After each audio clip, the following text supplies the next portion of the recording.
Lee Hogan here, VIP Boxing down at Terry Spencer's Boxing and Fitness Academy in Widnes, where I'm going to chat to Mr. Junior Thompson. Back again. Junior, full stop anyway, Yeah. isn't it? Junior, how you doing, mate? I'm good, mate. How are you? I am good. Finally. Yeah. Finally, mate. It's been ages, hasn't it? Well, I was signed to Steve Wood a year ago.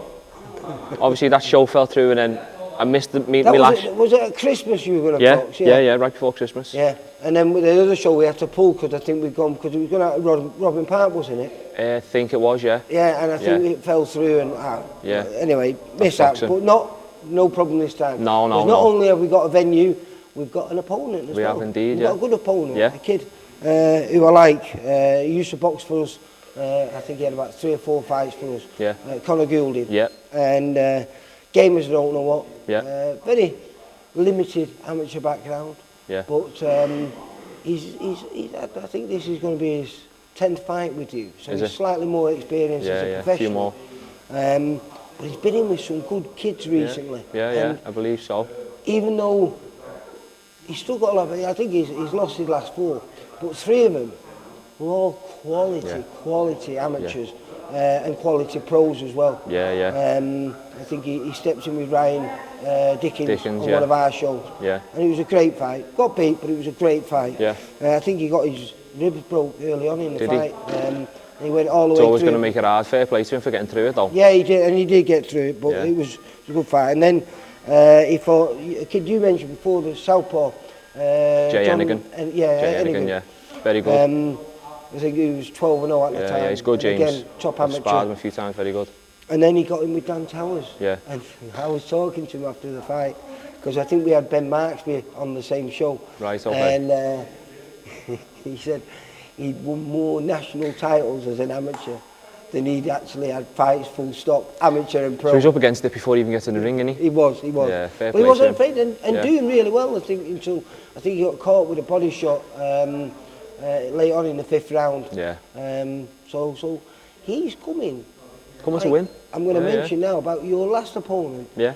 He's coming to win. And so early on in your career, I mean, you're still in those early stage where they should be learning fights. No, I think I only had getting too many of them, are you? I think I only had my first 2, and then obviously after COVID, the rest of my fights, they've all come to win, and you know, I'd rather it was like that, because as much as you want to learn, it's also one of them things where you're selling tickets, so you know, I like being in fights, I like testing myself, I'd like to do my learning and sparring, and once I get into the ring, you know, put everything that I've been practicing into the ring against someone that's, you know, trying to fight back. Yeah, well, listen, at 34, you can't... No, there's no messing time, no time for messing around. But you were a young 34. Yeah. And you've always been fit all your life. Yeah. I mean, like you say, as a youngster, you were a top taekwondo kid. Yeah. Then you transferred into football, didn't you? Which you was always doing from being a young kid anyway. Yeah. But didn't you turn pro as a footballer? I was a pro 5 years. Yeah, I was professional for 5 years, and then it just didn't go the way I wanted it to go. Couldn't stay fit. My body I couldn't stay fit, and then it just didn't go the way I wanted to go. So obviously then I had a big break. Went to the boxing gym with my mate to have a few PTs and I'm here. So. Because as an amateur, you went in and you won the developments. Yeah.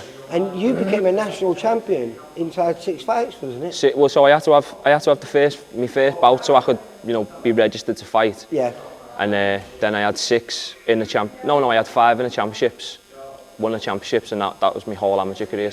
And you were supposed to go in the under-10s, because at the time you used to have under-10s and under-20s. Yeah. But because of your taekwondo background, they wouldn't let me allow do you 10s. to, would they? No. So They basically just said because of the combat experience, you're not allowed to do under-10s. But Lee, as you know, ask anyone in boxing, it's a different sport. Totally. Yeah, it's combat sport, but it's not even. It's totally different. You know what I mean? So it was a bit of a baptism as a fire. Let's put it this way: taekwondo is the art of kicking more than anything. There is no. You can only punch the body. No. There is no punches. So you can imagine me when I first started sparring, clinching, thinking I'm safe, can't be kicked, and caught an uppercut. So it was as I say, it was a baptism of fire, going straight into the championships. But you know. And so when you won those championships, did you then turn pro straight away then? No. So after the championships, I wanted to do the ABAs, but I wasn't allowed to do it. My coach put someone else in the same weight, so that was it really. I just stopped. And so how long a break then before you came back, and what dragged you back? I think I stopped for about 18 months. What brought me back was like all the lads. What else am I going to do? After you have a few months off and you know, you're going to work and stuff, and you're thinking, I'm going to go back to the gym. And then I ended up... you had your first pro debut, were you about 28 then? 28, my debut, yeah. November show, what was on MTK show actually, I was lucky to get on it. Jamie Conn done me a favour getting me on the show, and then obviously got the ball rolling and COVID it 3 months later. You've not been lucky, have you, mate? No, not at all. Been But some roller hopefully coaster. this is where the look starts, isn't it? On the 18th October. A new venue for us in Liverpool. Yeah. The boxing. In fact, I think there's a show on there tonight, isn't there? There is, yeah. Block 1, I think it is. Yeah. So I think that's the first professional show there. Is it? I think they've had boxing. I'm not too sure. Obviously, I know. Have you been? No, I've not. No, I'm going to go there. It's a good venue. It's a good venue, but I've only been to watch like the footy and that. I've never been when it's been like a function, like a proper event. Yeah. What's it like?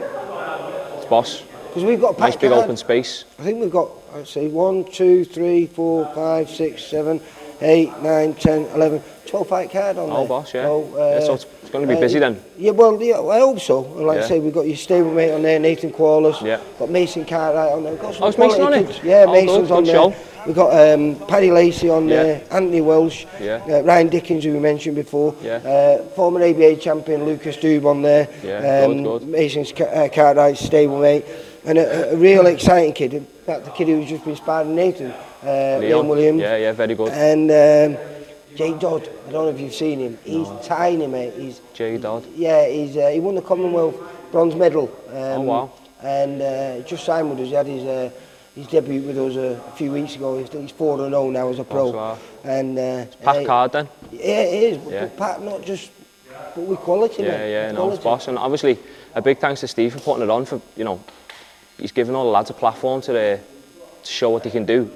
And it doesn't get better than being in the middle of the city centre where everyone's from. We don't have to travel to Manchester. Like most of my fights, I think 6 out of my 7 fights have all been in Manchester. Yeah. You know what I mean? So in fact, you saved the day for us, didn't you? In Manchester, yeah. When you got your second, what was it, your second stoppage? No, that was my second stoppage, yeah. What was your second stoppage? Yeah. I think we fought fight. Vladimir Fikliski or something. The Russian guy, and it was the first round as well. And he was a tough kid who don't normally get stopped. No. And it was did you say, I think it was 12:30 he walked out for that fight?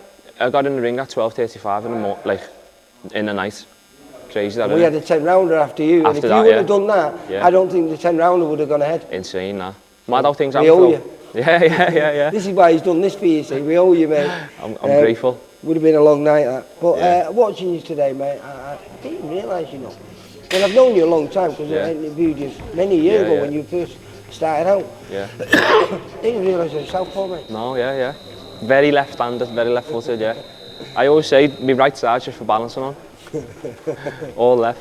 But yeah, southpaw, yeah. Can you not wait? For the fight? No, it's been a long time coming, And do you know what it is? It's like all the build-up and you get yourself going for the fight and it comes down and you've got to build up again, all the sparring again. So now I'm almost there now, so... But also, your home life is really good now because in that 2.5 years that you were off, you just before that break, you became a dad, didn't you? I did, yeah. And so I think that's all settled at home now. Yeah. So Well, this is time for you to go full steam ahead and see where you can get to. Yeah, that's all I want to do. As I say, the baby's got a proper routine. As you know, anyone who's a father, the start of it was a big eye opener for me. My life was all over the place. I was juggling all sorts, trying to, keep things steady. But she's in nursery and we're in a good space now. And I just want to see what I can do now, Lee. Yeah. Well, I can't wait to see what you're doing. Obviously, that starts October the 18th. Yeah. And we return back to Liverpool in December, I'm not sure where it's at Grand Central Hall or not. But I presume hoping for a good performance and maybe try and get out there as well and 100%. Play catch up. Yeah, 100%. If it's in my hands, I'd be doing both.